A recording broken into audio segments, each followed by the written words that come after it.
मूकं करोति वाचालं पंगुं लंघयते गिरिं यद्कृपातमहं वंदे परमानंद माधवम। नमस्कार, स्वागत है आपका आचार्य वाणी में। मैं आचार्य डॉक्टर विक्रमादित्य आपके साथ हूँ और आज का विषय हमारा है वृश्चिक राशि वालों के लिए अगस्त के अंतिम भाग में ग्रह नक्षत्रों का प्रभाव किस प्रकार का बनने वाला है। देखिए, वृश्चिक राशि वालों, आपकी राशि के स्वामी मंगल हैं और मंगल अगस्त के अंत भाग में परिवर्तन का योग बनाने वाले हैं और परिवर्तन कर कर वो अष्टम भाव में जाने वाले हैं। एक तरह से आपके लिए कई मामलों में राहत भी है, अननेसेसरी के झगड़ों से कोई ना कोई शांति प्राप्त होने के योग बन सकते हैं, लेकिन एकाकी भाव थोड़ा परेशान कर सकता है। ध्यान रखिएगा, थोड़ा सा लोग आपको अलग कर सकते हैं, लोग आपसे थोड़े से परेशान भी होते दिखाई देंगे। ऐसे में ध्यान रखिएगा, ये जो ग्रहों का परिवर्तन क्या कुछ होने के योग है। बुध भी परिवर्तन के योग बनाएंगे, उठापटक बुध करते दिखाई दे रहे हैं, कभी वक्री होंगे, कभी मार्गी होंगे, कभी उदय, कभी अस्त। जिस प्रकार का योग बनता दिखाई दे रहा है वो आपको अच्छे समझना चाहिए कि अगस्त के अंतिम भाग में इतने सारे ग्रहों का परिवर्तन। शुक्र महाराज नीच के होने जा रहे हैं, लाभ स्थान में बैठकर वो जो शुक्र केतु के साथ स्थिति बनाएंगे, इन सब का प्रभाव क्या होगा आपको सिलसिलेवार तरीके से समझेंगे तो अच्छा रहेगा। 21 अगस्त की हम बात करें, बुधवार का दिन, द्वितीया तिथि उस दिन विद्यमान है और मीन में चंद्रमा प्रवेश करेंगे शाम के समय, लेकिन सुबह कुंभ में रहेंगे। शाम को 7:11 पर परिवर्तन का योग बनेगा। जो कुंभ राशि में प्रवेश करेंगे उसका प्रभाव जो होगा वो जो कुंभ राशि में रहेंगे दिन में और शाम को मीन में प्रवेश करेंगे, उसका प्रभाव क्या होगा। कुंभ राशि में सूर्य चतुर्थ भाव में रहते हुए आपके लिए ओवरऑल अच्छे रहेंगे, लेकिन स्वास्थ्य का थोड़ा ध्यान रखने की स्थिति बनती है। थोड़ा स्वास्थ्य का गैस्ट्राइटिस, पेट संबंधित रोग, उनका थोड़ा ध्यान रखने का आपको प्रयास करना चाहिए। स्वास्थ्य का ध्यान रखेंगे तो अच्छा रहेगा। शाम के समय चंद्रमा का परिवर्तन कहीं ना कहीं कुछ शुभ सूचना लाने के योग बनाएगा। बुधवार का दिन है, गणेश जी का सुंदर स्तवन करके दिन आरंभ करना आपके लिए अच्छे योग बनाता दिखाई दे रहा है। 22 अगस्त की यदि हम बात करें, बृहस्पतिवार का अवसर, तृतीया तिथि है और इस दिन कर्क राशि में बुध का प्रवेश हो रहा है वक्र अवस्था में, वक्री स्थिति में, यानी धीरे धीरे अंश कम होते हुए राशि उल्टी तरफ चलते हुए बुध का परिवर्तन हो रहा है। सिंह से कर्क राशि में आ रहे हैं और ये जो परिवर्तन है ये बड़ा विशेष है, ध्यान रखें। वक्र गति में बुध का परिवर्तन करना बाजार के रुख में महत्वपूर्ण परिवर्तन लाने के योग बनाता है, उठापटक का योग बनाता है। तो आप यदि किसी भी रिस्क वाले धंधे, काम धंधे में कहें तो कहीं ना कहीं उठापटक के योग बन सकते हैं, सावधान रहना चाहिए आपको। विशेष तौर पर ग्रहों का योग थोड़ा सा कहीं ना कहीं परेशानी में डाल सकता है, तो इस बात का ध्यान रखते हुए कार्य करेंगे तो अच्छा रहेगा। बृहस्पतिवार का अवसर है, साथ साथ भद्रा का योग है जो करीब करीब दोपहर को 2:45 बजे तक रहेगी।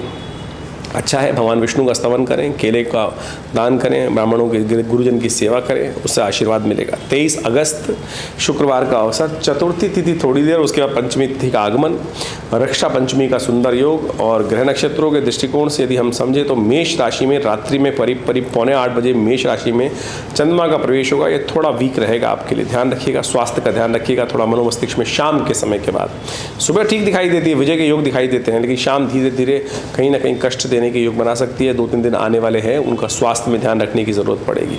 ऐसे में सर्वार्थ सिद्धि योग विद्यमान है, नया कार्य करने के लिए दिन अच्छा दिखाई देता है। वहीं 24 तारीख यदि हम बात करें, शनिवार और पंचमी तिथि और षष्ठी क्षय, तो नए ध्यान रखें, क्षय तिथि है, शुभ नहीं है। ग्रह नक्षत्रों के दृष्टिकोण से देखा जाए तो शनि महाराज इन दिनों आपके लिए वक्री अवस्था में चल रहे हैं और वक्री अवस्था में शनि सप्तम विशेष तौर पर जो देख रहे हैं वो सफलता वाले दशम भाव को देख रहे हैं, लग्न को देख रहे हैं, तो कहीं ना कहीं थोड़ा सा नेगेटिव प्रभाव है। शनि को ठीक करने का दिन है, शनि को मनाएं, सदा सुख पाएं। शनिवार का अवसर है, हनुमान चालीसा का पाठ कर लीजिए, अच्छा रहेगा। और सबसे श्रेष्ठ आपकी राशि के अनुसार से है ही, तो कुछ और उठापटक करने की ज़रूरत है नहीं, सीधा सीधा हनुमान जी का पाठ करें। जो शतवार पाठ पढ़ जोई, छूटई बंद महासुख होई। और देखिए कहा गया ना, और देवता चित्तन धरहि, हनुमत से ही सर्व सुख करहि।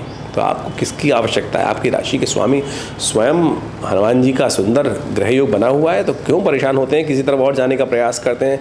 क्या करेंगे शनि जब हनुमान जी की कृपा आपको प्राप्त हो जाएगी? तो इसलिए ध्यान रखें, यही नतमस्तक रहें, कल्याण के योग बनते रहेंगे। 25 तारीख का दिवस अद्भुत दिवस है, रविवार के दिन सप्तमी तिथि का योग बन रहा है। भाद्रपद मास के कृष्ण पक्ष की सप्तमी, रविवार का अवसर, सूर्य का दिन और साथ साथ चंद्रमा भी इस दिन उच्च के होने जा रहे हैं, गजकेसरी योग का निर्माण करते दिखाई दे रहे हैं, जो आपके लिए अच्छा रहेगा। लेकिन स्वास्थ्य का थोड़ा ध्यान रखने की ज़रूरत है, क्योंकि चंद्रमा जहाँ चल रहे हैं दिन में, रात्रि में जाएंगे वृषभ राशि में, लेकिन दिन में तो मेष में बने रहेंगे, और थोड़ा सा ध्यान रखते हुए ज़रूर। साथ साथ कन्या राशि में विशेष तौर पर ग्रह परिवर्तन एक और हो रहे हैं, और जो परिवर्तन कन्या राशि में नीच की राशि में प्रवेश करेंगे शुक्र महाराज, कहीं ना कहीं थोड़ा सा नेगेटिव विचार फंस सकते हैं, मनोमस्तिष्क में थोड़ी सी हीन भावना कहीं ना कहीं परेशान कर सकती है। ध्यान रखते हुए कार्य करना चाहिए। सूर्य को जल दें, वो कीर्ति की रक्षा करेंगे आपके लिए और विशेष तौर पर आपके सम्मान की भी रक्षा करेंगे। सूर्य को जल अवश्य दिया करें। सूर्य करीब करीब 30 दिन तक यहीं पर है, तो इसलिए नित्य प्रति सूर्य को जल देकर आपके लिए अच्छा रहेगा। 26 तारीख का अवसर, ग्रह नक्षत्रों का परिवर्तन बहुत सुंदर बना है आपके लिए। गज केसरी योग आपकी गोचर में बना हुआ है, जो आपके लिए बहुत महत्वपूर्ण रहेगा। वो आपके लिए बड़ा उच्च का होकर जो ग्रहों का योग बन रहा है, बृहस्पति के साथ चंद्रमा सप्तम भाव में विराजमान है और साथ साथ तिथि भी बड़ी सुंदर है। जन्माष्टमी का सुंदर योग है। कहा जाता है कोई और व्रत करो ना करो, जन्माष्टमी के दिन भगवान का स्तवन यदि कर लेते हैं तो पूरे कहा जाता है कि पूरे साल के लिए कल्याण के योग बन जाते हैं। ये ऐसा मुहूर्त है, इस दिन व्रत करना चाहिए। और जो इस दिन तो बाई चांस योग भी ऐसा बना है कि अष्टमी उदया तिथि है और रोहिणी युक्त उस समय मध्य रात्रि में वृषभ लग्न रहेगी, तो इससे सुंदर क्या हो सकता है। भगवान का जन्म का काल है।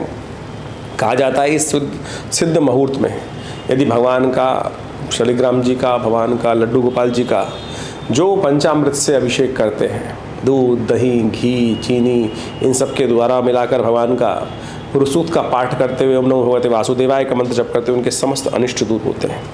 ये सुंदर तिथि है, ये प्रत्यक्ष है, इसमें कोई वाद अपवाद नहीं है, तो इसलिए अवश्य ध्यान रखना चाहिए। इस दिन मंगल का परिवर्तन का योग बन रहा है। मिथुन राशि में मंगल जा रहे हैं करीब करीब 3:30 बजे, और ये मंगल का परिवर्तन अष्टम भाव में जो होने जा रहा है, ये थोड़ा ध्यान रखने वाला रहेगा। ऐसे व्यक्ति आमतौर पर जब गोचर में ग्रह योग बनता है इस प्रकार का, थोड़ा सा ज्ञान ज़्यादा देने वाले बन जाते हैं, लेकिन उस पर अमल खुद नहीं करते हैं। थोड़े से जो लोग होते हैं धोखा देने की चांसेस ज़्यादा बन जाते हैं, तो ध्यान रखिएगा। अननेसेसरी के धोखे आपके जिम्मे मिल सकते हैं। थोड़ा सा परेशानी के योग बन सकते हैं। बड़े बुजुर्गों से थोड़ी सी बहस हो सकती है, वो ठीक नहीं रहेगी आपके लिए। ध्यान रखते हुए कार्य करना ज़रूरी है। उपाय आपको बताया कृष्ण जी का स्तवन, भगवान का स्तवन, इससे ऊपर श्रेष्ठ इस दिन कोई उपाय है ही नहीं। और वैसे तो हमेशा के लिए कोई उपाय और नहीं हो सकता है, तो ये कर लें तो बहुत अच्छा रहेगा। 27 अगस्त की बात करें, मंगलवार, नवमी तिथि और बुध इस दिन महत्वपूर्ण परिवर्तन का समय है। ये सब पूरा समय ग्रह परिवर्तन की तरफ ही जा रहे हैं। बुध उदय होने जा रहे हैं। सूर्य से दूरी बना ली उन्होंने और बुध कर्क राशि में चलते हुए वापस वक्र गति से निकलते हुए उदय होने जा रहे हैं। बुध का उदय होना यानी सूर्य से 12.5 डिग्री से ज़्यादा का फर्क आ गया और सुबह 9:10 पर बुध उदय होंगे। ये आपकी राशि के अनुसार से थोड़ा सा आपके लिए अच्छा ही योग बनता दिखाई दे रहा है। भाग्य में बैठकर बुध जो उदय हो रहे हैं तो आपके लिए कुछ ना कुछ अच्छा रास्ता बनाते दिखाई दे रहे हैं। लेकिन कई मामलों में अनिश्चितता का भी योग बनता है। अनिश्चितता का योग, बुध का वक्री मार्गी होना अनिश्चितता कारक माना जाता है। बाजार का रुख एकदम पलट सकता है, झटका लग सकता है। पूरे विश्व में जिस प्रकार का वातावरण है थोड़ा ध्यान रखने वाला है। मंगल का भी परिवर्तन हुआ है, ऐसे में विशेष तौर पर वृष्टि अति करने के योग बना रहा है। साथ साथ इस पूरे मास में यदि आप देखें, भाद्रपद मास के अंदर 5 मंगल का योग बन रहा है, जो अशांति का योग देता है, जो विशेष तौर पर महंगाई को बढ़ाने का योग देता है। तो ऐसे में ध्यान रखना चाहिए विशेष तौर पर। ये जो 5 मंगल का योग है प्रलंकारी योग माना जाता है। इसके बाद षडाष्टक योग बन के तैयार हो जाएगा शनि का और विशेष तौर पर मंगल का। तो ये भी पूरे विश्व के लिए कहीं ना कहीं अशांति का दौर बनता दिखाई देगा। शांति से ध्यान रखते हुए कार्य करने का आपको कार्य करना चाहिए। विशेष तौर पर ग्रहों का योग आयोग बहुत ज़्यादा अच्छा नहीं कहा जा सकता है। 28 तारीख यानी बात करें उस दिन विशेष तौर पर आपने समझाई ग्रह नक्षत्रों का प्रभाव किस प्रकार का रहेगा। 28 अगस्त की दिन हम समझ लें, बुधवार का अवसर, दशमी तिथि और मिथुन राशि में चंद्रमा का ये प्रवेश होगा। ये आपके लिए सुबह 3:44 पर ये परिवर्तन है। थोड़ा बंधन कारक योग बना रहा है। मार्गी हो जाएंगे बुध, और ये बुध का मार्गी होना पॉजिटिव दिखाई देता है। सर्वार्थ सिद्ध योग विद्यमान है। साथ साथ नए कार्यों को आरंभ करने के लिए दिन अच्छा दिखाई देता है। लेकिन ध्यान रखिएगा, पंचांग लिखता है कि करीब 3:15 बजे तक ये योग बना हुआ है, लेकिन बुधवार है, इस दिन राहु काल भी आ जाएगा। तो 12:15 के से पहले के ही मुहूर्त शुभ है। उसके बाद राहु काल इत्यादि रहेंगे, तो ध्यान रखते हुए कार्य करें। तो ये बात करें 29 अगस्त की, एकादशी का योग है। बृहस्पतिवार युक्त एकादशी बनी है, अजय एकादशी। ये बहुत सुंदर योग है, अच्छा योग है, कल्याणकारी योग है। और साथ साथ अगस्त उदय हो रहे हैं। देखिए, मंगल अभी कन्या जिस प्रकार से मिथुन राशि में प्रवेश किए, ये वृष्टि के योग देते हैं। वृष्टि अभी पूरे जब तक मंगल रहेंगे वृष्टि थोड़ी परेशान ज़्यादा करेगी। लेकिन अगस्त का उदय होना, कहा गया है तुलसी बाबा ने, उदित अगस्त पंथ जल शोषा। रास्ते के मार्ग में कहीं ना कहीं अटकाव जो होता है वो कहीं ना कहीं खुलने शुरू हो जाते हैं रास्ते। इस प्रकार का योग बनता है। तो ऐसे में थोड़ा सा आपके लिए अपने ग्रह नक्षत्रों को समझते हुए थोड़ा सा स्वास्थ्य का भी ध्यान रखते हुए कार्य करने की ज़रूरत है। एकादशी का व्रत करें, भगवान का पूजन करें, भगवान का पंचामृत ग्रहण करें। कहा गया है अकाल मृत्युहरणम सर्वव्याधि विनाशनम विष्णु पादोत्कम पित्वा पुनर्जन्म न विद्यते। यानी भगवान का यदि आप चरणामृत ग्रहण कर लेते हैं, अकाल मृत्युहरणम सर्वव्याधि विनाशनम, समस्त जो कनिष्ठ से अनिष्ट योग हैं वो कट जाते हैं, सर्वव्याधि दूर जाती है। और भगवान के इतना चमत्कारिक योग है तो इसको अवश्य करने का प्रयास करना चाहिए। वहीं 30 तारीख यदि हम बात करें, शुक्रवार का अवसर, द्वादशी तिथि है और कर्क में चंद्रमा का प्रवेश करने का योग बन रहा है। ये आपके लिए बड़ा भाग्यशाली को योग बनाएगा, आगे बढ़ने की योग देगा, लाभकारी योग देगा। ऐसे में भाग्य को बढ़ाने के लिए और सुंदर एक काम कर लीजिए। गोवत्स द्वादशी का योग पड़ रहा है, भगवान गाय के बछड़े को पूजन करें, गुड़ खिलाएं उसको, देखिए बड़ा अच्छा रहेगा आपके लिए। 31 अगस्त को शनिवार का अवसर और प्रदोष का योग बन गया है। इन दिनों शनि महाराज वक्री अवस्था में चल रहे हैं और कई विघ्न उपस्थित कर रखे हैं, हमने कार्यक्रम के आरंभ में भी आपको समझाया था। तो ऐसे में ये ग्रहों का योगा योग जो है शनि प्रदोष का योग बन के 15 दिन में 2 बार बन के योग बना है। भगवान की उपासना यदि की जाए तो ये योग वैसा है कि आप समस्त अनिष्टों को दूर कर सकते हैं। देखिए आजकल बहुत सारे लोग ग्रहजनों का उपाय बताने के लिए पता नहीं कहाँ से टोटके और क्या क्या उल्टे सीधी बातें जिनका ज्योतिष से कोई मतलब नहीं है वो उपस्थित कर देते हैं। हम इस कार्यक्रम के माध्यम से आपके समक्ष पौराणिक ज्योतिष को, वैदिक ज्योतिष के माध्यम से, जो कथाओं के माध्यम से पंचांग के साथ जोड़ते हुए, नित्य प्रति के उत्सवों के साथ जोड़ते हुए वही उपाय आपकी राशि के साथ बताने का प्रयास करते हैं और वही शास्त्र मत है। यदि शास्त्र मत ज्योतिष के विरुद्ध होकर चलोगे तो कोई फायदा नहीं है। आज लोगों को बड़ा अच्छा लग सकता है कुछ देर के लिए अटपटी बातें, लेकिन यदि शास्त्र मत से विरोध होकर चलोगे तो फिर किसी प्रकार की शुभ नहीं होगा। तो इस बात का हमें ध्यान रखते हुए कार्य करना चाहिए। तो ऐसे ग्रह नक्षत्रों के योग जो है, शनि महाराज आपके वक्री चल रहे हैं और बाई चांस 31 तारीख को बड़ा सुंदर शनि प्रदोष का योग बना है। तो ऐसे में सूर्यास्त के बाद भगवान शंकर का रुद्राभिषेक करिए, करवाइए। देखिए ज्योतिष के दृष्टिकोण से एक बात समझना चाहिए, हम कोई कार्य करते हैं तो उसके साथ यदि हमसे नहीं हो रहा है तो हम बहुत सारे लोगों को जोड़ लेते हैं, तो उनके किए कार्यों से हमें लाभ होता है, नहीं होता। तो इसी प्रकार से पुण्य भी ऐसे ही हैं। भारतीय संस्कृति में जो बताए गए हैं, यज्ञ करिए, करवाइए, पुण्य कार्य करें, करवाएं। यदि आपके माध्यम से पुण्य कार्य हो रहे हैं तो उनका पुण्य आपको भी मिलेगा। तो रुद्राभिषेक करिए, करवाइए, तिल के द्वारा, तिलोदक के द्वारा। इस शनि प्रदोष के दिन शनि को जब अस्त हो जाए, जब सूर्य अस्त हो जाए तो उसके बाद आधे घंटे तक के लिए मुहूर्त बनता है प्रदोष का काल। उस समय भगवान शंकर का स्तवन करने से शनि प्रदोष के दिन शनि के अनिष्ट प्रभाव जो है सब समाप्त हो जाते हैं। देखिए ज्योतिष विज्ञान ग्रह नक्षत्रों को, गणनाओं को करने के उपरांत चीज़ों को सैद्धांतिक तौर पर समझने का प्रयास करता है। उसका प्रभाव व्यक्ति के जीवन में किस प्रकार का होने वाला है। सहस्त्रों वर्षों से ज्योतिष के जो सिद्धांत हैं वो वास्तविक तौर पर बड़े अद्भुत रूप से सत्य साबित होते हैं। देखिए ज्योतिष एक बहुत बृहद विज्ञान है। यहाँ हम आपके समक्ष जो उपस्थित होते हैं केवल राशि के अनुसार से हम इस वार्ता को उपस्थित करने का प्रयास करते हैं। ज्योतिष में नक्षत्र के साथ भी विंशोत्तरी महादशाएं इत्यादि, आपकी जन्मपत्री, उसकी सहस्त्रों अलग अलग विभाग, उन सब पर यदि विवेचना पूरी तरह से की जाए तो बिल्कुल चमत्कारिक परिवर्तन को समझना बहुत आसानी से जीवन सत्य को समझा जा सकता है।